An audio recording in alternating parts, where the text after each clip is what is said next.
فرمایا ما کان محمد ابا احد من رجالکم ولكن رسول اللہ وخاتم النبیین وکان اللہ بکل شیء علیما۔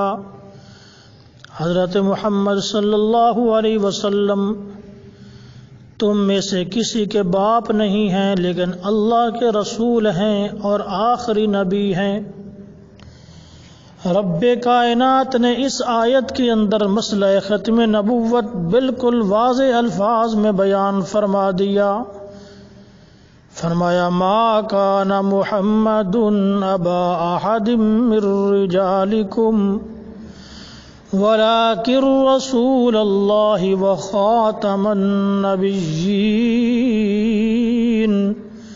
فرمایا وہ تو اللہ کے رسول ہیں اور آخری نبی ہیں۔ حدیث پاک میں بھی آپ صلی اللہ علیہ وسلم نے ارشاد فرمایا انا خاتم النبیین لا نبی بعدی، میں آخری نبی ہوں، میرے بعد کوئی نبی نہیں آ سکتا۔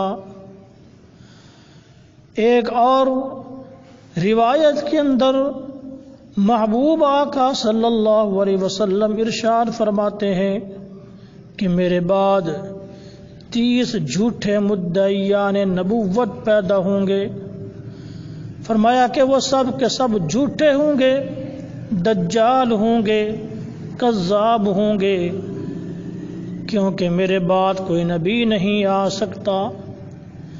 ختم نبوت کا مسئلہ تو اس قدر واضح مسئلہ ہے کہ امام اعظم ابو حنیفہ رحمۃ اللہ تعالی علیہ فرماتے ہیں کہ جو شخص ختم نبوت پر دلیل مانگتا ہے وہ بھی دائرہ اسلام سے خارج ہو جاتا ہے، کیونکہ سورج سے زیادہ واضح مسئلہ ختم نبوت کا ہے۔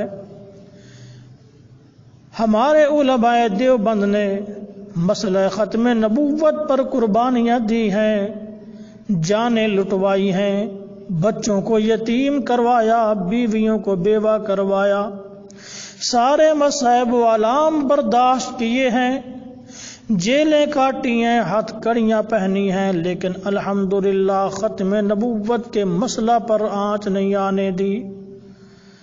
آج کا کوئی کانا دجال کھڑے ہو کر دعویٰ کرے کہ میں بھی اللہ کا نبی ہوں تو میں یہ کہنا چاہتا ہوں کہ تو اپنے آپ کو اللہ کا نبی کہتا ہے، ہم تو تجھے ایک شریف انسان بھی ماننے کو تیار نہیں ہیں۔